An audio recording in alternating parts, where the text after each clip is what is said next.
Olá, olá, sejam todos muito bem-vindos a mais um podcast Clube Criminal, seu encontro de todas as segundas e quartas-feiras, aqui conosco, Thiago Bunin, Rodrigo Alvarez do Criminal na Prática e eu, João Ricardo Batista. Rodrigo Alvarez é aquele defensor há mais de 10 mil anos atrás, o mestre, o líder, aquele que sabe tudo sobre violência doméstica. Thiago Bunin, o nosso professor, o cara do recurso criminal. E eu, João Ricardo Batista, que ouso fazer júri em todos os cantos do Brasil. Hoje nós temos uma convidada mais especial, doutora Lívia, essa nossa membro da comunidade criminal na prática, uma advogada que é orgulho para todos nós. E hoje, em especial, o motivo que a gente traz ela aqui não é daqueles que deixam a gente mais feliz. Mas a advocacia não vai ficar calada, a advocacia sempre vai estar unida. E a gente quer dividir com vocês esse caso que aconteceu com ela, justamente para servir de paradigma, servir de exemplo para todos nós, para que isso não ocorra novamente. Ela, embora muito combativa, embora muito competente, não foi capaz de livrar o cliente dela das garras do Estado e da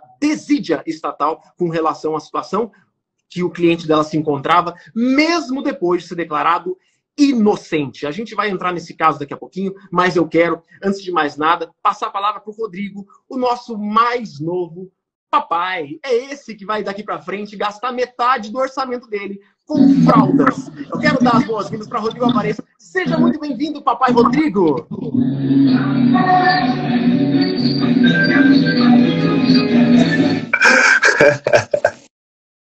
Fala, João. Fala, Thiago. Fala, Lívia. Tudo bem? Bom, grande prazer e emoção estar aqui com vocês de volta, ainda mais com uma notícia dessa.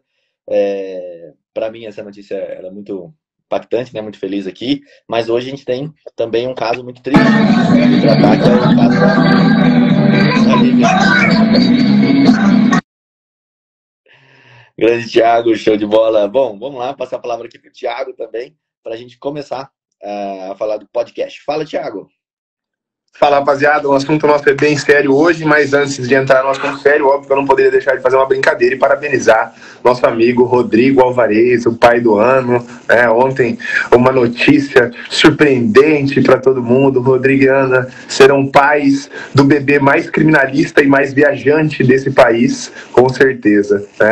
Parabéns, meu amigo, já mandei a mensagem para você lá no particular, fico muito feliz com essa notícia. Bom, para você que está acompanhando por aqui, podcast Clube Criminal, sempre segunda e quarta-feira nesse horário, fica gravado lá no YouTube, lá no Spotify, você pode sempre nos acompanhar, sempre recebendo convidados especiais, temas polêmicos, mas talvez esse é um dos mais polêmicos que a gente já recebeu por aqui. A Lívia não é uma nova convidada, a Lívia já é praticamente sócia aqui do nosso podcast, já veio mais de 2, 3 vezes, acho que essa já deve ser a terceira ou a quarta vez, e vem hoje aqui para falar do caso. Me perdoe, Olivia, se a pronúncia não estiver correta, é Breiner, né? Não, Briner.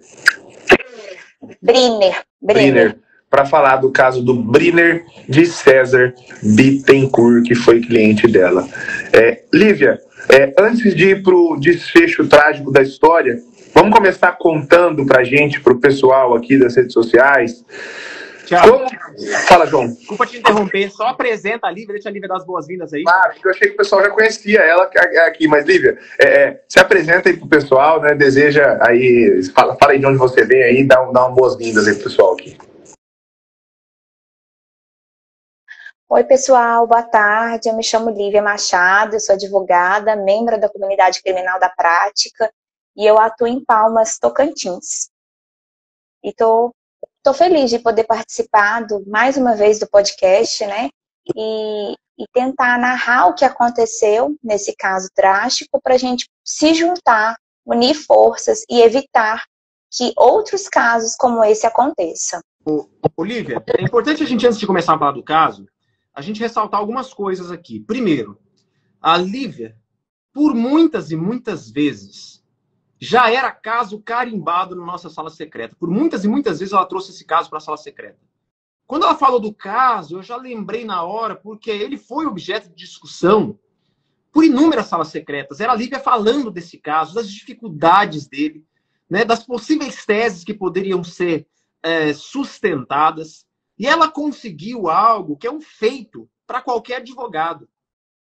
O caso difícil, ela vai contar o caso, mas esse caso ela conseguiu alcançar a justa absolvição para uma acusação pesada de tráfico. Ela conseguiu a absolvição, ela vai contar o que aconteceu com essa absolvição, porque geralmente a absolvição a gente fica muito feliz. E nesse caso, mesmo a absolvição não foi motivo de felicidade. Primeira coisa a se pontuar é isso. Ela conseguiu um feito, que é a absolvição. E a segunda coisa, esse caso, por ser muito difícil, era um caso que já era objeto de discussão na nossa sala secreta, todas as quartas-feiras. Perfeito. Vamos pro tema, para a gente entender a gravidade. Lívia, conta pra gente como se fosse assim, ó. Eu já conheço, Rodrigo e Thiago já conhecem o caso, e às vezes as pessoas que estão aqui também já conhecem. Mas eu quero que você conta para aquela pessoa como se ela não soubesse do caso. Que caso é esse? O que aconteceu? Qual que era a acusação? Quem era o cliente? Conta pra gente, narra, como se fosse uma defesa de júri ali, ó, quando a gente faz a sustentação dos fatos, para inteirar a galera de que caso é esse. Inclusive, Lívia, desculpa até antes de passar, inclusive contando como é que esse caso, se puder, né, chegou no teu escritório, como que você chegou ao caso do Briner. Olha, o Briner, como é que o caso chegou ao meu escritório? Alguns devem saber, eu sou palhaça humanitária. E aí, a irmã do Briner é palhaça profissional. Então, nós nos conhecemos na palhaçaria. E eu falei para ela que eu era advogada criminalista, que eu atuava como advogada criminalista. E praticamente um mês depois, ela me ligou com essa situação, falando: Lívia, meu irmão foi preso, teve a audiência de custódia e ele não foi solto. Eu quero que você entre no caso. Aí eu falei assim: não, vem aqui no escritório que a gente vai conversar para entender o que aconteceu. E aí, quando eu peguei o processo, eu falei assim: esse processo está todo nulo. Não tem cabimento um processo desse ter andamento. Né? Os policiais, mais uma vez, entraram numa casa sem ordem judicial, né, sem ter fundado as suspeitas, pautando numa denúncia anônima, e ali apreenderam 3 rapazes após encontrarem uma grande quantidade de mudas de maconha dentro de um único quarto nos fundos, aonde o irmão dessa palhaça, Belisa, o Briner, não tinha acesso. Ele não tinha acesso a esse quarto, ele não sabia que essas drogas estavam lá. Ele era uma parede falsa. Então, por mais que talvez ele andasse, não dava para se perceber essa situação. E aí, eu, de pronto, fui à unidade penal para fazer um agendamento e conversar com o Briner e entender realmente o que tinha acontecido. E aí o Briner falou: doutora, eu sou inocente, eu não sabia. Eu não sabia. Eu moro com os caras lá porque eu alugo um quarto para dividir despesa. Eu trabalho o dia inteiro de motoboy, de manhã e à noite. Vou lá só para dormir. E aí eu falei assim: não. Aí ele começou a me falar. Ele me explicou o que aconteceu, como foi essa entrada dos policiais na casa, né? Como foi a abordagem. E aí, de plano, eu já comecei uma investigação defensiva para a gente poder trabalhar nas provas para mostrar a inocência dele, mas também para provar a nulidade das provas em que ali foram adquiridas, a forma como elas foram adquiridas. Né? Então, foram muitas discussões, e aí toda vez que eu tinha um insight, eu levava novamente para a sala secreta: pessoal, o que vocês acham disso? Alguém já teve algo assim? Vamos lá, e a gente discutia, a gente conversava, compartilhava, e ao longo desse processo, eu fazia atendimento periódicos lá para o Briner, né? No início do processo era quase semanal o meu atendimento, porque era um jovem que nunca foi preso. Ele estava completamente assustado dentro do sistema prisional, não sabia, a família estava desesperada porque nunca viu ninguém da família ser preso, e um monte de gente vem, chega e fala: ele vai apanhar lá dentro. Ele tem que ver em qual cela que ele está, senão vou machucar ele, não sei. Então eu ia também para tentar dar esse afago, né, para a família, falar: calma, eu tô atendendo o Briner, né, vamos acompanhar o caso dele de perto, vai dar certo, vamos ter pensamento positivo. E eu fui trabalhando nesse processo ao longo desse ano, fazendo os atendimentos. A mãe conseguiu o atendimento de visitação, então ela também ia. Eu nunca vi o Briner reclamar por estar ali injustamente. Os 2 rapazes que estavam com ele, que confessaram o crime e tanto na delegacia ou em juízo falaram que o Brinner não tinha envolvimento, não tinha conhecimento, estavam presos na mesma unidade penal, ele nunca se revoltou com os caras, sabe? Então você via que era uma pessoa diferenciada. E aí, no final do processo, veio essa absolvição tão somente para o Brinner, né? Porque ele era o único inocente. Só que, infelizmente, eu não consegui dar essa notícia para ele, porque ele veio a óbito antes. Olívia, e você tinha feito pedido de soltura para ele? Como é que foi esses pedidos? Conta um pouquinho pra gente. Fiz. Logo do início, eu já juntei todos os documentos dele, né, de trabalho lícito, residência fixa da mãe, né, que agora ele moraria com a mãe. Declarações dos empregadores dele. Ele estava sendo acusado de tráfico e associação para o tráfico. Os policiais falaram que ele fazia distribuição da droga por ele ser motoboy. E aí eles falaram que lá na casa tinha uma caixa de delivery com droga. Só que o rapaz que confessou, ele tinha essa caixa e a caixa estava perto do quarto dele. O Brinner tem a caixa de trabalho dele, que é uma caixa de cor verde. Ele fazia vídeos no YouTube com todas as vezes com a caixa de cor verde. Então eu fiz um quadro comparativo dentro do pedido, falando, olha, a caixa que está com a droga foi dessa forma, a caixa do Brinner é verde. O policial falou que haviam 2 caixas, uma caixa perto do quarto do Brinner, que é a caixa do Brinner.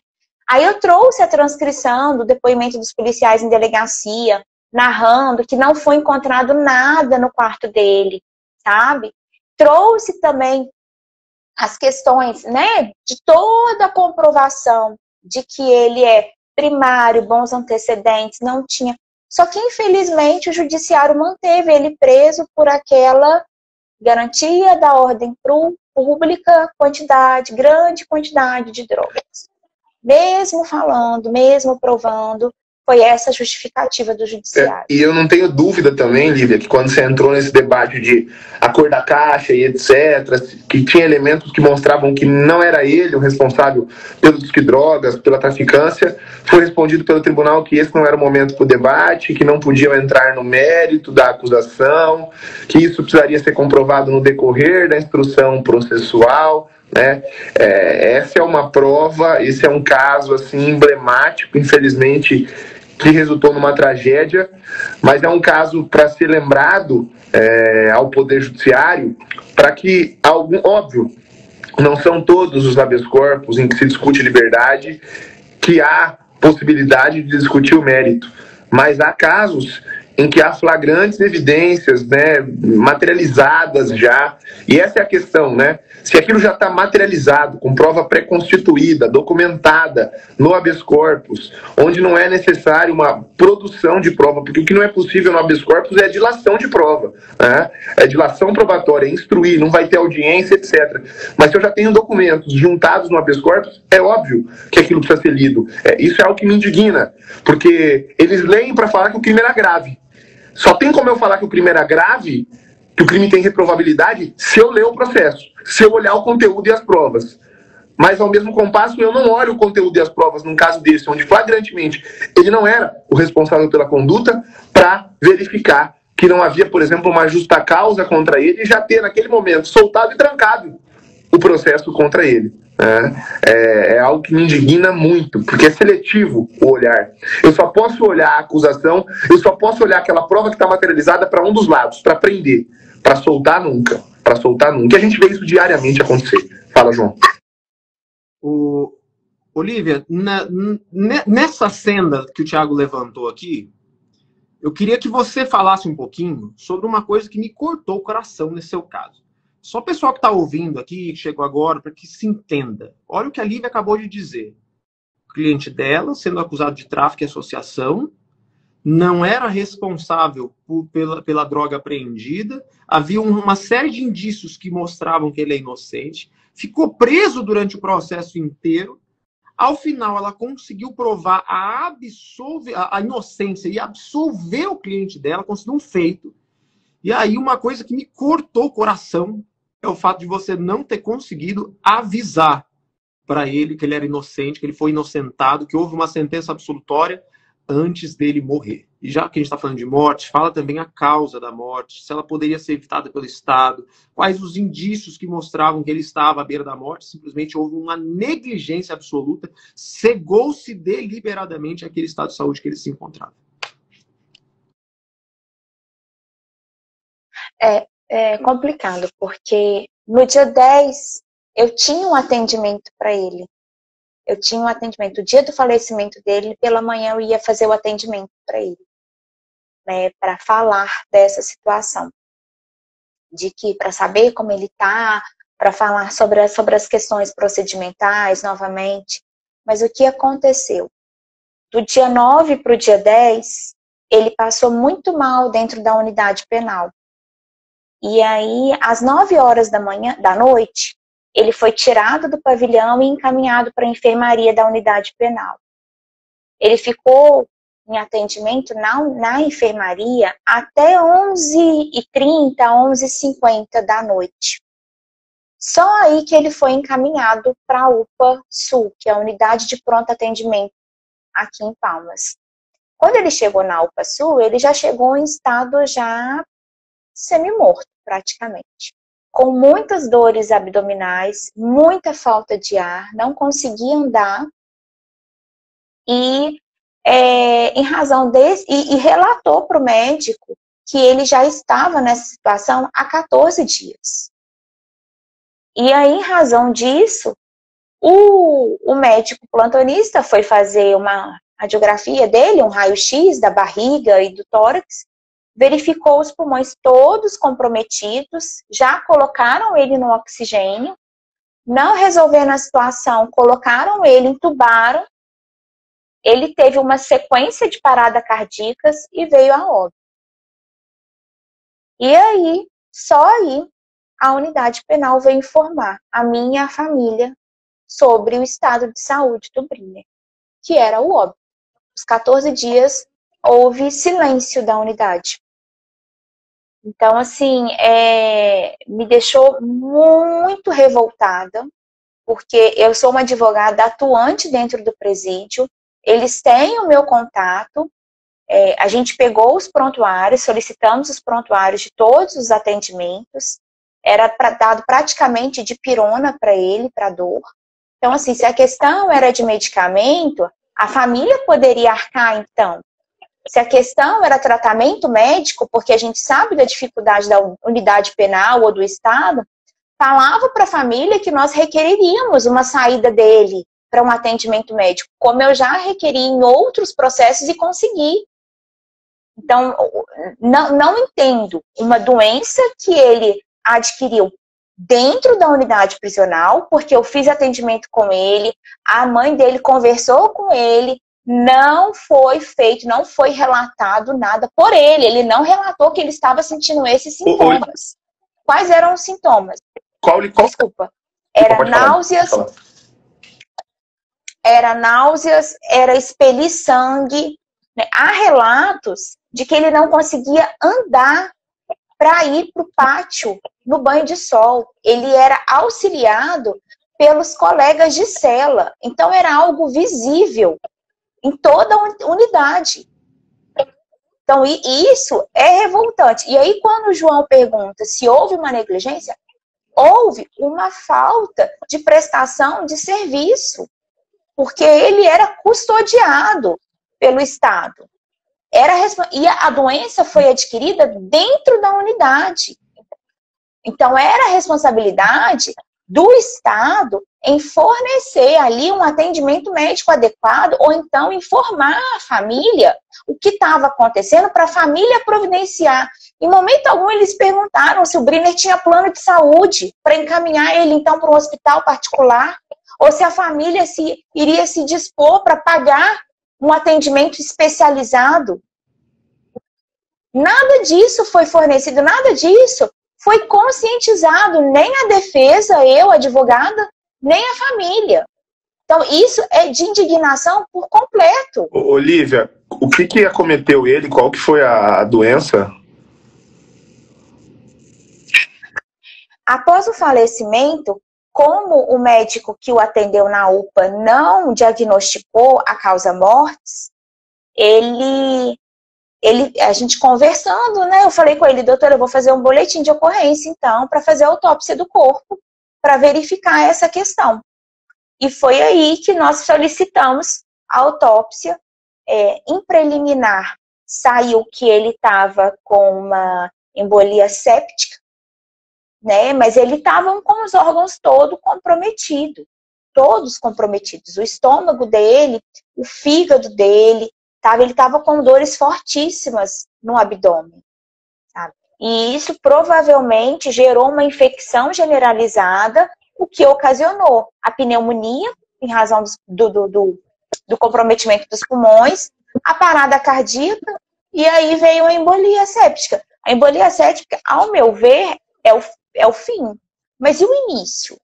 Nós queremos entender o início, onde gerou essa embolia séptica. Porque um jovem de 22 anos não tem uma embolia séptica.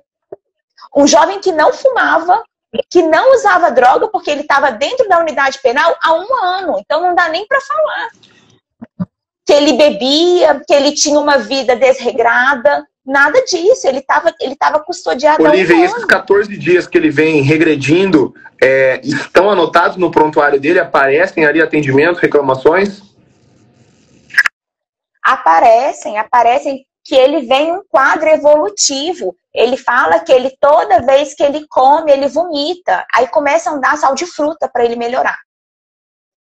Porque esse é problema de estômago, né? Então, assim, foram situações paliativas. Não levaram, aprofundaram. E, assim, vamos pensar num estado de que utópico. Tudo bem, então vamos informar a família, tá? Que ele vai ter atendimento. A família tomaria providências nesse sentido. Tá? Não foi informado para a família tomar providências. A família não tinha conhecimento. Olívia. Eu não tinha conhecimento Lívia, olha que interessante. O pessoal que está assistindo aqui, nós temos mais de 200 pessoas assistindo ao vivo, dá para ver no seu tom de voz, na forma como você fala, como você é uma advogada combativa, né? Atuante, atenta à situação dele. Eu quero falar um pouquinho agora sobre o pós-morte. Né? Quando isso aconteceu, a Lívia já falou sobre um boletim de ocorrência, sobre a atitude da defesa em buscar uma necropsia que investigasse a causa da morte de uma maneira mais ampla para descobrir as suas causas preementes, né? Aquilo que antecede. E uma das coisas que a Lívia fez, que eu quero que ela fale um pouquinho para o pessoal aqui, que eu achei de um cuidado muito grande dela como advogada, foi entrar com uma ação antecipada de provas, e eu quero que você explique para o pessoal por que você tomou essa atitude, né? E visando o que especificamente? Que prova você queria produzir? Primeiro explica para quem não sabe o que é uma ação antecipada de provas. A gente já, até na sala secreta a gente fala muito sobre isso, né? Várias vezes a gente fala sobre essa ação antecipada de provas. Fala para o pessoal o que é essa ação, por que você quis tomar essa atitude de entrar com essa ação e o que você buscava, qual prova você buscava produzir, por quê? Quando eu fui fazer o boletim de ocorrência, eu solicitei os prontuários médicos e a autópsia do corpo no boletim de ocorrência. E aí, quando a gente foi obtendo os prontuários médicos, vieram outras informações extrajudiciais de alguns reeducandos que saíram do sistema ou que conseguiram conversar com familiares e os familiares. E aí veio o relato que ele já estava nessa situação de não conseguir andar, de ser carregado pelos colegas de cela dentro da unidade penal. E aí eu falei assim, opa, era algo que todo mundo via. Não era uma doença silenciosa. Já estava uma situação visível. Todos ali já tinham conhecimento do que estava acontecendo. Então foi aí que eu falei, eu vou solicitar as câmeras de segurança para saber realmente se isso aconteceu. Se ele estava numa debilidade física tão grande que era visível em que toda a unidade penal percebesse o que estava acontecendo com o Brini. Então, de imediato, eu entrei, foi até no plantão, foi pós o velório, eu saí do enterro, velório do enterro, eu saí do enterro dele, num feriado do dia 12 de outubro, onde completava 1 ano da prisão dele. Saí do enterro dele, vim para o escritório e já peticionei uma prova antecipada de produção de prova. Uma medida antecipada de produção de prova. O que é essa medida antecipada? Meu receio era que as câmeras de segurança da unidade penal perecessem, porque eles têm uma data para gravar, eles regravam em cima, eles não armazenam essas imagens. Então, na esfera civil, eu solicitei essa produção de prova para que o juiz acautelasse essas provas, né? Mantesse os HDs das imagens do dia 6 ao dia 10 acautelados, para que elas não se perecessem e pudessem ser disponibilizadas no tempo certo para a defesa analisar e verificar o que realmente aconteceu com o Bryner de César Bittencourt, nesse período em que ele esteve doente na custódia do Estado. E o juiz, de pronto, atendeu, e meia-noite o delegado de polícia estava na unidade penal fazendo a coleta. E aí eu solicitei para manter a cadeia de custódia da prova, solicitei que tudo fosse gravado e lacrado, e isso foi gravado e lacrado e encaminhado em juízo. Então, hoje está com o juiz, na vara do juiz, esses HDs. Olha só que trágico, né? Quando a Lívia conta ali, a gente chega quase a ficar muito emocionado aqui no momento que ela parou ali, a primeira vez que ela contou. Acho que todo mundo conseguiu sentir isso. E a gente tem que começar a pensar um pouco, porque o caso dele não é um caso de um preso definitivo, né? Não é um caso de preso com culpa. A gente está pegando um preso provisório por um delito sem violência ou grave ameaça, com invasão de domicílio irregular, num domicílio que era quartos compartilhados, como se fosse um hostel, vamos dizer assim. Eu lembro que a Lívia falava, acho que era no quarto dele, eu não me lembro exatamente, mas acho que tinha uma entrada separada até, né, Lívia, para ele? Eu usava para explicar para o povo na sala secreta, eu falava assim, a casa do líder do Big Brother tem entrada e saída anexa, não tem vínculo com a casa, sabe? Exato. E aí, a gente vê um caso desse, e sempre que a gente pensa em responsabilidade do Estado, porque o cara ficou preso, o processo inteiro foi absolvido no final, o Estado fala, olha, ele foi um preso provisório, então isso está tudo ok, ele pode ficar preso assim. Eu acho que a gente tem que começar a mudar até esse posicionamento. Sabe, o Estado, em casos que são de uma nulidade absurda, casos em que a absolvição ela é patente, que está aprovada, a gente tem que parar de deixar os magistrados darem aquela absolvição por falta de provas. Esse caso não é uma absolvição por falta de provas, é uma absolvição por estar provado que ele tinha um quarto separado dentro de uma casa, que nada foi encontrado lá dentro, que tudo que foi alegado pelo policial, pelo Ministério Público estava errado, que a prisão dele foi excessiva, não tinha necessidade nenhuma, uma pessoa que é primária. Então, tudo isso já daria uma responsabilidade do Estado. E me lembrou aqui, Lívia, até fui procurar, tem um caso que me marcou muito aqui em Mato Grosso do Sul, foi um defensor público, o nome dele é André Defante, Paulo André Defante, ele já foi defensor público geral aqui do Estado, e ele fez, quando ele atuava em Corumbá, uma ação, acho que foi 2017 ou 2007, não, 2007. Não, 2017 que saiu a decisão final, tá? Ele começou lá atrás essa ação. Se você quiser anotar, anota aí, é o recurso extraordinário, quem quiser anotar, 580-252. Recurso extraordinário 580-252 do STF. E ele foi um paradigma assim, muito interessante, porque ele conseguiu o reconhecimento de danos ali pro preso, que está preso em situação degradante. Então, quem cumpre pena em situação degradante, ele conseguiu que o Estado ressarcisse. Isso chegou até o STF, e o STF falou sim, tem direito a ressarcimento. Eu não estou falando nem no caso da Lívia, que é muito mais extremo, tá? Olha só um trechinho aqui do que eles colocam na emenda aqui da decisão. Eles falam o seguinte: o Estado é responsável pela guarda e segurança das pessoas submetidas ao encarceramento, enquanto permanecerem detidas. É seu dever mantê-las em condições carcerárias com mínimos padrões de humanidade estabelecidos em lei, bem como, se for o caso, ressarcir danos que daí decorrem.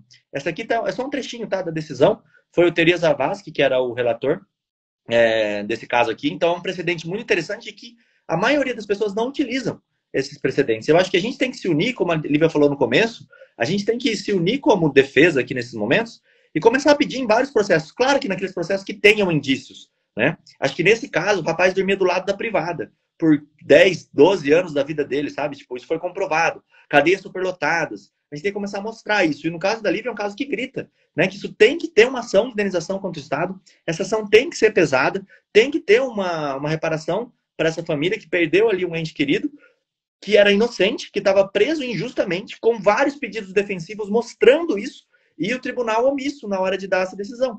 Assim como, isso me lembrou um outro gancho aqui só que eu queria falar, assim como na Lei Maria da Penha hoje, os juízes pensam duas vezes para dar liberdade para um agressor ali, porque ele tem o risco, e esse risco a gente reconhece isso, é um risco plausível de que ele volte a cometer um ato, de que ele volte contra a vítima. Então, na violência doméstica, você percebe que a liberdade é muito mais difícil, porque está em jogo algo muito importante, que é a integridade da vítima também. O Estado também tem que olhar para esses outros crimes em que a pessoa é primária, bons antecedentes, tem uma tese muito coerente e defensiva, assim como o Thiago falou muito bem. Parar com esse negócio de, isso é mérito, você vê depois. Não. A liberdade dele é a regra.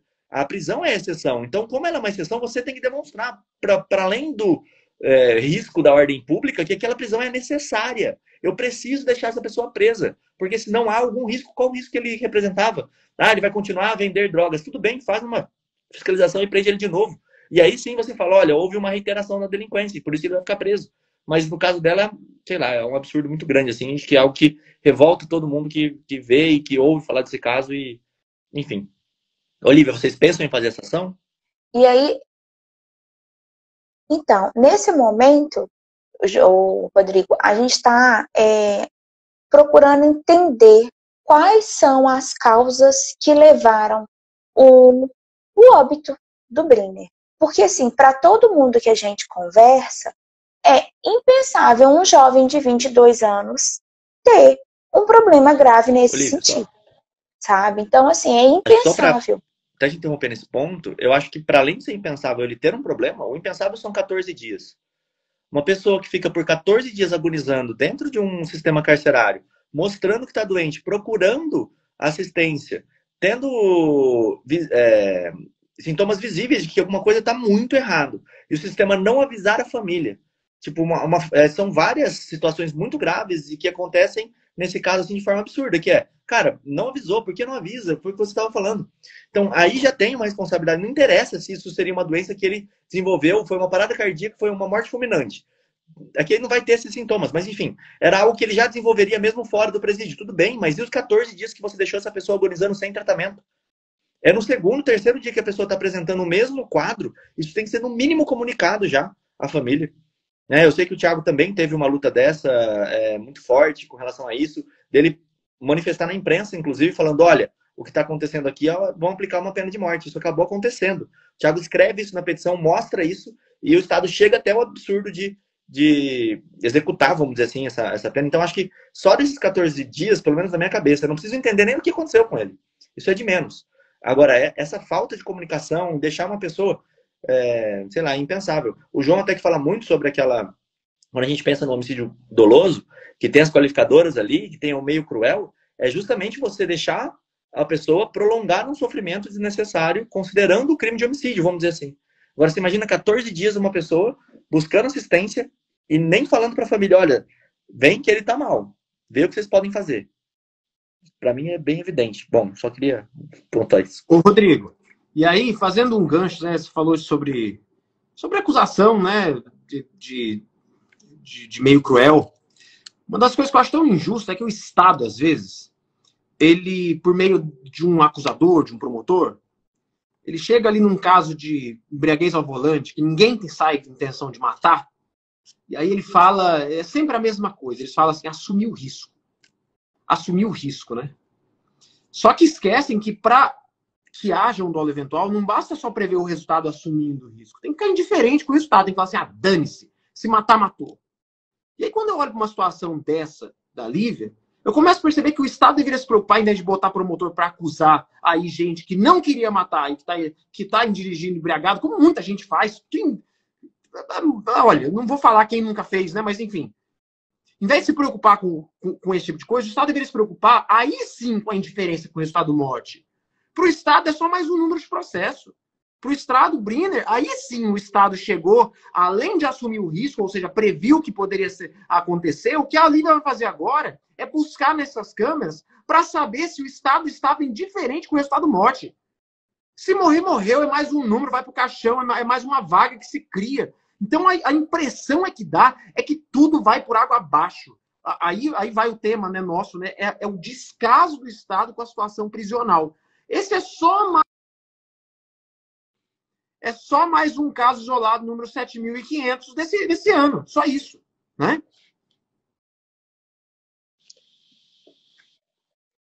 E aí, quando eu falo isso, quando eu narro essa história, eu falo assim, não é um caso isolado de Palmas, não é um caso isolado do Tocantins, não é um caso isolado do Brasil. Todos os colegas, amigos, advogados que eu converso têm algo para relatar de alguma dificuldade na unidade penal de atuação deles, em que eles passaram essa dificuldade. Então, eu acho que é o momento do Estado olhar de forma diferente para os reeducandos que estão ali, acautelados naquele momento. Independente se há se eles são provisórios ou eles são condenados, eles são seres humanos. E eles não estão pagando uma pena de tortura. Não é essa a pena que eles estão ali para cumprir. Eles já estão cumprindo a pena que foi estipulada no judiciário. Então, não tem que agravar, não tem que colocar, igual o Rodrigo falou, um meio cruel, sabe, ali na situação. E depois vem como vamos ressocializar pessoas, se elas são tratadas como piores que bicho. Como é que você ressocializa alguém que é tratado pior que um bicho? Então, a minha indignação é nesse sentido também, sabe? Quando o Rodrigo falou de nós nos unirmos, é nessa função, da gente juntar forças e tentar modificar essa situação com relação aos reeducandos que são seres humanos. Olívia, falando em união da advocacia, eu percebi que depois que aconteceu esse caso, ele tomou uma repercussão muito grande. Muitos e muitos advogados compartilhando o caso, muitas pessoas se solidarizando a você e ao caso e à família como um todo. E essa repercussão, inegavelmente, ela trouxe uma visibilidade muito grande para você. É claro que a gente não gostaria de ter esse tipo de visibilidade em função da tragédia que foi isso que aconteceu. Mas, de algum modo, puxa-se, né? Chama-se a atenção da sociedade para uma situação como essa, que acontece e acontece sempre nos presídios e muitas vezes não toma a notoriedade que deveria acontecer. Só a título de curiosidade, Lívia, fala pra gente, porque a gente viu que esse caso você chegou a dar entrevista pro Fantástico, né? Que tipo de visibilidade lhe trouxe? Aonde você chegou a falar sobre esse caso? E lembrando que o que está querendo se enaltecer não é aqui a pessoa da Lívia como advogada, mas sim a gente saber que bom que isso está chegando aos ouvidos das pessoas, que eram situações que simplesmente ficavam no completo esquecimento, né, as escondidas da clandestinidade do descaso do Estado. Então, conta pra gente quais foram os locais que você deu entrevista, que plataformas de divulgação acabaram publicando o caso para que ele tornasse notório. Ô, João, até eu vou ampliar um pouquinho sua pergunta, que é pra gente, acho que nesse final a gente podia até conversar sobre isso. O que a gente pode fazer diante, primeiro, quando a gente tem essa notícia de que um cliente nosso está mal lá dentro, e também depois que aconteceu, né? Porque essa visibilidade ela é muito importante para isso que você estava falando, para abrir os olhos. Então, até para a Lívia contar como que você conseguiu fazer com que esse caso não seja mais um caso que aconteceu e que ficou lá e que ninguém falou sobre. Como você conseguiu fazer que isso virasse um destaque, que as pessoas parassem para olhar e falar, meu, que absurdo isso que aconteceu. Como que você fez como que você conseguiu levar essa história e a imprensa divulgar? Porque a gente sabe que é difícil, né? A imprensa divulgar uma notícia, principalmente que se tem a ver com preso, enfim. Essa é a ideia. O que aconteceu? Logo quando a gente soube essa notícia, tanto eu quanto a família fomos lá no hospital, na UPA Sul, e aí com receio, né, de acabarem pegando a assinatura da família e não fazendo o procedimento que eu achava adequado, como boletim de ocorrência, solicitar autópsia, eu conversei com a família e falei assim, olha, vamos tomar uma precaução. O que a gente começar a fazer de agora, a gente dialoga, né? Antes de assinar qualquer documento, vamos conversar para a gente poder entender quais os procedimentos daqui em diante. E aí, depois disso, passou algumas horas, um jornal entrou em contato com a família e a família me passou o contato. E aí era o jornal, acho que Eu Sou Tocantins, que queria narrar essa história do Brito. E aí eu novamente entrei em contato com a família. Quem me conhece sabe que eu não sou de redes sociais, eu estou começando agora, então eu sou bem tímida nas câmeras e tudo. E aí eu perguntei para a família, eu falei assim, vocês querem divulgar a matéria? Vocês acham interessante? Porque eu acho que a dor da família, igual a gente estava comentando, é o momento da família ter luto, sabe? E aí eles falaram, a gente quer mostrar para a sociedade que meu irmão, meu filho era inocente, porque ele era inocente e por muito tempo foi taxado como traficante. Então aí a gente começou, demos entrevista para aí divulgaram no Instagram dele, ele tem muitas visualizações, eu acho que ele tem 24 mil seguidores, então aí divulgaram no Instagram dele. E aí, outros jornais, o jornal local aqui do Tocantins, a TV Anguera, parceira da Globo, entrou em contato, veio o SBT entrar em contato, aí o UOL Terra, entrou em contato, e o negócio foi proliferando porque é revoltante essa situação, que eu cheguei a dar entrevista para a CBN de Brasília, para o jornal Globo, jornal Folha de São Paulo, e veio, aí quando o Fantástico chegou a mim, eu falei, não estou entendendo o que está acontecendo, sabe? E foi aí que eles fizeram a matéria e publicaram ontem no Fantástico. E olha que interessante, né? Acho que o primeiro, eu até notei aqui, assim, o passo a passo, vamos dizer, o primeiro ponto que ele falou para mim é o mais importante. É você entender que nessas situações, né, o que dá para fazer agora é correr atrás para que o Estado faça a devida indenização, correr atrás para mostrar que aquela pessoa não era aquilo que estavam falando, você conseguir limpar aquela imagem que foi suja em um certo momento, e isso passa por quem ficou, né, para a família.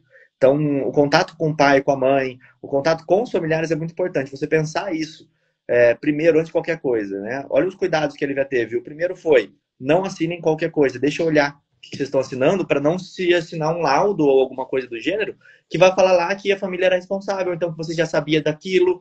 Então, toma cuidado. Vamos primeiro ler aquilo que a gente vai assinar. O segundo ponto foi, olha, todo mundo que entrar em contato com vocês, fala comigo antes. Eu quero entender o que está acontecendo. E aí pedir autorização. Ó, entrou uma equipe de jornalismo, isso pode ter uma repercussão nacional. Vocês querem esse tipo de publicidade? Vocês acham que isso vai ajudar na causa que vocês estão levantando? E muitas vezes a família quer isso. Ela está revoltada, ela quer mostrar, ela quer contar a história dela. E você vai ser esse intermediário, né? Esse meio de comunicação para filtrar também o que a imprensa vai colocar. Porque o Thiago fala muito isso, né? O João. Eles querem uma manchete. Então, para eles não importa, né, o que está acontecendo. E você é esse filtro, né? Esse cuidado que ele já teve é muito importante, viu, Rodrigo? É algo que eu sempre ressalto. Eu não procuro a mídia, e sempre que sou procurado pela mídia, nos casos do meu escritório, eu consulto antes a família. Óbvio que eu sou advogado e eu também, em alguns casos, passo para a família, olha, neste caso aqui é importante uma resposta, neste caso é importante que a gente se manifeste, mas eu consulto a família, porque a família precisa, até para você saber dosar o tom daquilo que você vai falar, né, sabendo o quanto que a família quer abrir ou não daquele caso e de situações que aconteceram relacionadas a ele. Acho isso muito importante, esse cuidado da Lívia foi importantíssimo. Só porque, antes de passar para o João, o Rodrigo falou aí em algum momento, isso também já aconteceu comigo, eu também já tive um cliente que morreu preso, e morreu também antes de ter alguma sentença condenatória contra ele. Depois que ele veio a óbito, em processos que ele respondia, já houve casos em que os réus foram todos absolvidos, já houve casos em que os réus foram despronunciados, não houve pronúncia em acusações de crimes dolosos contra a vida. Então, e isso aconteceu comigo, aconteceu com a Lívia, e aconteceu já em vários outros casos que a gente lembra de repercutir na imprensa, e tantos outros que não chegaram até a imprensa. O sistema carcerário brasileiro, ele faz algo para o qual ele não serve, que é matar pessoas. O sistema penal não serve, jamais deveria servir para que pessoas morressem na mão do Estado. A gente tem que refletir muito sobre isso. Fala, João. Eu ia falar para a galera o seguinte, casos de repercussão, o advogado tem que ter a atenção redobrada, sobretudo se é júri. Às vezes, é necessário uma manifestação da defesa. Às vezes, a manifestação da defesa é tudo que não se deve fazer. Por quê? Tem situações que o plenário começa antes, que o julgamento começa antes do plenário, começa na mídia. E aí eu achei interessante a postura da Lívia, né? Antes de mais nada, é consultar quem tem interesse. E às vezes isso que o advogado erra demais. Ele acha que o interesse é dele como advogado, e o advogado ele é só um servo da causa, do interesse do réu. Então a Lívia, antes de mais nada, antes de dar qualquer tipo de declaração, ela foi na família e perguntou qual que é o interesse de vocês. Vocês querem que isso seja escondido ou vocês querem mostrar a inocência dele às pessoas? Querem mostrar o caso? Então a primeira coisa é dar o aval, ter o aval da família, né, ter o aval de quem interessa. E por segundo, como o Thiago muito bem disse, há casos que a orientação ela é fundamental. Falou assim, ó, nesse caso, esse caso em específico é importante que a gente se manifeste. Porque eu acho que não tem nada pior em casos onde, digamos que a impressão e os conceitos sobre o caso da sociedade já estão sendo manipulados pela mídia. Fala-se assim, buscou-se a defesa, mas a defesa do fulano de tal não foi encontrada, ou o telefone do advogado, né, não atende. Então, a pior coisa que tem em casos onde a consciência social sobre o caso já está sendo manipulada pela mídia. Isso acontece mesmo. Por quê? Imagine você, se fosse um dono de um jornal, de um veículo de imprensa, você ia colocar o artigo 422 foi satisfeito e arrolados foram 5 testemunhas por cada uma das partes. Você não quer saber disso. Fulano de tal, acusado de tal coisa, tá de facada, vai a julgamento daqui 5 dias e a justiça está ali, né, sedenta para acontecer. É isso que eles querem, tabloide, visibilidade e tal. O advogado tem que saber manejar da postura de como falar para a imprensa, porque eu acho que uma palavra mal dada, ela coloca tudo a perder.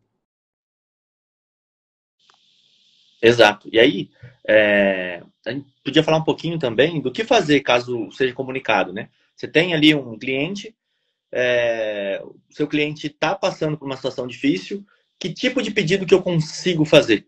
E aí, acho que o Thiago teve uma experiência nesse caso também, e essas são situações bem emblemáticas, que parecem os dois por conta disso, porque o Thiago... eles são diferentes, mas são próximos, né? Vamos dizer assim. O Thiago soube da dificuldade do cliente dele e fez pedidos para que o Estado corrigisse essa ineficiência que estava acontecendo. Olha, é uma situação que é visível. Vocês vão chegar num ponto extremo. O da Lívia é o contrário, é a falta. Né? Olha, por que vocês não me avisaram? Então, o que eu queria perguntar assim, o que daria para fazer? Né? Colocar essa pergunta aqui para a gente responder rapidinho cada um. Thiago, quer começar? O que dá para a gente fazer? Qual que é o Eu já tive outros casos, até nesse eles conseguiram me colocar de uma forma ali mais congelado, que não tinha como eu fazer, porque quando meu cliente saiu da penitenciária, já saiu para ser entubado, né? Então saiu para ser entubado, não tinha o que fazer, e nesse caso a gente pedia prisão domiciliar. E por que eu queria prisão domiciliar? E aí até pensavam, pô, Thiago, o cara tá entubado, você quer prisão domiciliar, por que se ele não pode sair da UTI que ele está nesse momento? Eu queria prisão domiciliar para que eu tirasse a mão do Estado, porque ele estava na UTI, mas preso. E qual que era a importância de tirar a mão do Estado? Na hora que vagasse uma vaga numa UTI de referência, como a família tinha essa possibilidade, eu pudesse transferir ele na hora para essa UTI de transferência através de uma UTI móvel, etc.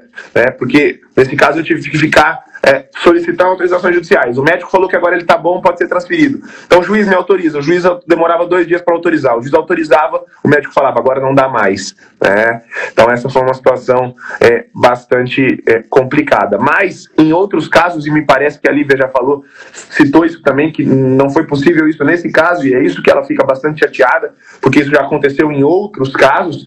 Há um remédio previsto na lei de execução penal, mas que há jurisprudências falando que ele também se aplica para o preso provisório, que é a permissão de saída, que está lá no artigo 120 da LEP, da Lei de Execução Penal. Acho que foi isso, né, Lívia? Que você falou, poxa, podiam ter me avisado, porque eu já fiz esse requerimento para outros clientes, né?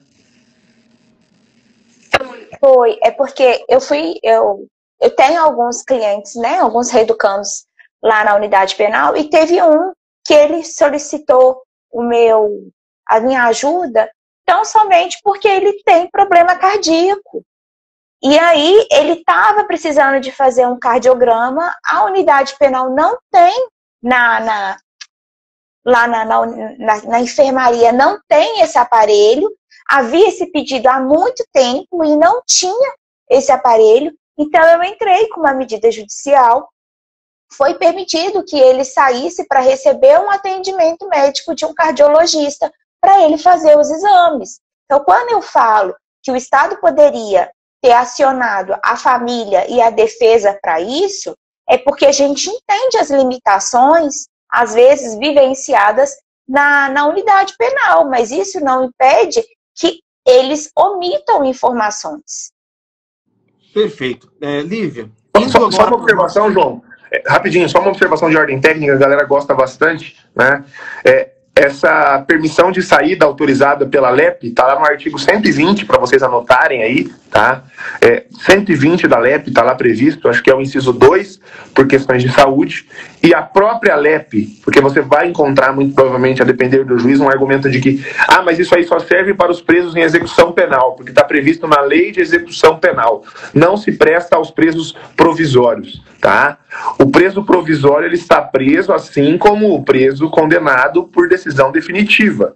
Se o condenado não pode morrer preso, óbvio que o preso provisório, que nem tem condenação, também não pode morrer preso, né? E há um dispositivo na própria LEP, que é o artigo 2º, parágrafo único, que fala expressamente, olha só, esta lei aplicar-se-á igualmente ao preso provisório, ponto.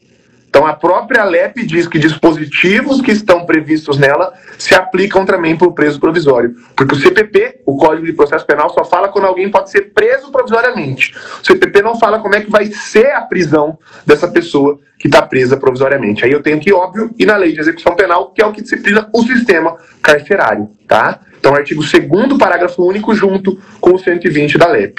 Beleza? João, desculpa. Sensacional. Sensacional. Obrigado pela intervenção aqui. Tiago, diga, Rodrigo. Eu só para terminar também, eu queria lembrar o pessoal que é muito importante quando você está atuando num caso, principalmente na audiência de custódia, você fazer uma pergunta específica para a família, para o preso, que é se ele usa algum tipo de medicamento controlado, se ele tem alguma deficiência, algum tipo de tratamento que ele tem que fazer, para que você já deixe isso constando lá na ata da audiência de custódia, tá? Eu estava procurando aqui a resolução, mas eu não consegui achar. Mas na resolução que fala sobre a audiência de custódia, tem um momento específico que ele fala que o juiz tem que constar se ele precisa de alguma medicação, para autorizar a família a levar essa medicação lá, para que o Estado providencie se a família não for levar. A partir do momento que eu estou encarcerando alguém, eu assumo a responsabilidade. E eu tenho que estar ciente dessa responsabilidade, né? Então, isso é muito importante. Você é a porta de entrada, está acompanhando o seu cliente ali na custódia. E esse cuidado é um dos cuidados indispensáveis ali. Olha, juiz, você vai manter ele preso? Tudo bem, mas então ele usa medicação controlada, ele precisa disso, ou então ele precisa do seguinte tratamento. Às vezes a pessoa levou um tiro e ela precisa de um cuidado. E vai colocar ela internada? Como é que eu vou no presídio? Como é que eu vou fazer isso? Esse presídio precisa ter uma ala médica, precisa ter um lugar onde seja compatível. Então, você também conhecer ali para qual unidade prisional o seu cliente está indo, se lá tem uma ala médica ou não tem. Então, tudo isso é importante ali nesse momento. Ô, Rodrigo, já emendando isso que você está falando, esse final de semana, né, especificamente na sexta-feira à noite, eu acompanhei uma apresentação espontânea de uma acusada que ela tem mais de 60 anos de idade. E aí ela tem algumas comorbidades, tem alguns tratamentos específicos que ela passa, né? E uma das coisas que, em complementação a isso que você está falando, eu fiz exatamente isso que o Rodrigo disse, requerer para o delegado, no caso do cumprimento de mandado, que ela seja submetida ao exame de corpo de delito naquele momento. Porque o exame de corpo de delito a gente acha que é só para agressão, né? E às vezes pode constar algum tipo de alteração adicional. Então, acho interessante, já nesse exame de corpo de delito, se você tiver a possibilidade, acompanhar e ainda sugerir para aquele perito médico, para que ele coloque complementações sobre tratamentos ou algum tipo de sintoma que ela apresente no momento da prisão, para que, inclusive, você possa fundamentar na audiência de custódia esses pedidos para tratamentos especiais que o cliente venha a necessitar no momento da prisão. Pessoal, nós estamos chegando aqui no final do nosso podcast. É assunto que a gente simplesmente poderia ficar aqui dias falando. De certa maneira, a gente fica muito, muito entristecido pelo caso que a Lívia passou, mas também ficamos felizes por ver tamanha união da advocacia como um todo, que se compadeceu e se solidarizou dessa situação passada pela Lívia. Quero agradecer a presença de todos aqui. Rodrigo e Tiago, deem um tchauzinho rapidamente aqui, para que a gente se despeça por último da Lívia. E já quero solicitar a todos vocês que estão assistindo ao vivo aqui, clica aqui em cima da minha cabeça, que tem uma setinha. Vai ter os 4 perfis aqui. Sigam a Lívia, tá? Para você que está ouvindo aí no podcast, é Lívia Machado, _ADV. Essa advogada extremamente combativa, competente, membro da comunidade criminal na prática, uma pessoa que a gente admira como pessoa e como profissional. Então, acompanhem todos, é um pedido, uma solicitação, para que vocês passem a acompanhar a Lívia aqui, Lívia Machado, _ADV. É isso aí, pessoal. Eu queria só parabenizar a Lívia por toda a atuação, dizer, Lívia, eu tenho certeza que toda a sociedade e principalmente a família do seu cliente tem certeza que você fez tudo que era possível, tudo que estava ao seu alcance. Eu já passei por isso, eu sei que nesse momento a sensação de impotência do advogado é gigantesca, que a gente passa por um momento muito complicado, a gente está preparado pela faculdade para ter um cliente condenado, para às vezes apresentar um cliente para cumprir uma pena, para ver um cliente ser preso, mas a gente não está preparado para ver um cliente morrer e morrer na mão do Estado. Isso é algo que machuca bastante, dói muito, eu já senti essa dor, imagino como você deve estar. Sinta-se abraçada por todos nós aqui, acho que por todo mundo que passou nessa live aqui, vi muitas manifestações de carinho a você e peço a todo mundo que está aqui acompanhando a gente que sigam a Lívia e também deem lá uma manifestação de carinho, um afago a ela, tá? Fica bem, tenho certeza que a sua atuação foi brilhante no caso, você fez tudo que estava ao teu alcance. Parabéns, tá? Parabéns. Bom, pessoal, obrigado. Antes de passar a palavra para a Lívia aí, Lívia, faço das palavras do Thiago as minhas. Dá um abraço na família lá também, que eu sei que deve ser bem difícil, né? Essa situação toda para eles, inclusive. E não desiste, tá? Porque eu acho que é muito importante a gente levar esses procedimentos, a gente mostrar que o Estado é responsável e que ele tem que ser punido e tem que ter uma jurisprudência mostrando que, Estado, você vai prender alguém? Tua responsabilidade. Então faça direito, né? Não prenda qualquer pessoa. Obrigado, viu, Lívia, por compartilhar. Pessoal, eu só quero agradecer todo o apoio, todo o incentivo que eu sempre tive de vocês, dos membros da comunidade do Criminal na Prática, dos advogados que estão e outras pessoas que estão aqui na live. Eu quero agradecer muito. Eu tenho recebido muitas mensagens de carinho, de força. E eu acho que é esse momento, sabe? A gente se unir, né, para evitar que outros casos desse aconteçam, que outras situações dessas, né, continuem acontecendo, porque infelizmente a gente sabe que há situações semelhantes e que esse descaso com os reeducandos, eles acabem, porque o objetivo é esse, sabe? É a gente se unir e tratar o reeducando como ser humano, para que ele possa cumprir a pena dele de forma digna, para que ele possa sair lá da unidade penal ressocializada e que ele possa ter uma vida normal dentro da sociedade. Perfeito, pessoal. Muito obrigado, Lívia, por estar aqui conosco. Pessoal, vamos dar uma salva de palmas aí nos comentários para a doutora Lívia. Siga a doutora ali, vá lá no direct dela, mande aquela mensagem de apoio. Nós da advocacia estamos aqui aplaudindo por tamanha competência, comprometimento com a defesa criminal. Isso é peculiar a Lívia. Quem a conhece sabe. Quero aqui dar as nossas parabenizações públicas a ela e também externar o luto à família por uma perda por culpa do Estado. Então, Estado, prepare-se aí, uma ação indenizatória está prestes a chegar depois dessa produção de provas que vai mostrar a total desídia, né, e descaso do Estado com a situação prisional. Isso é só mais um caso que a gente, infelizmente, tem que suportar aqui. E sigamos nós todos juntos, sempre unidos no mesmo propósito defensivo. Muito obrigado a você que nos acompanhou. É a sua presença que faz esse encontro ele tão especial. Todas as segundas e quartas-feiras você tem um encontro marcado aqui conosco, do Clube Criminal, Thiago Bunin, Rodrigo Alvarez, João Ricardo Batista, e terças-feiras, sempre às 20h45, você tem uma aula gratuita conosco. Então, nos vemos segunda, terça e todas as quartas-feiras. Muito obrigado a todos vocês que participaram e até o nosso próximo encontro. Até mais, pessoal!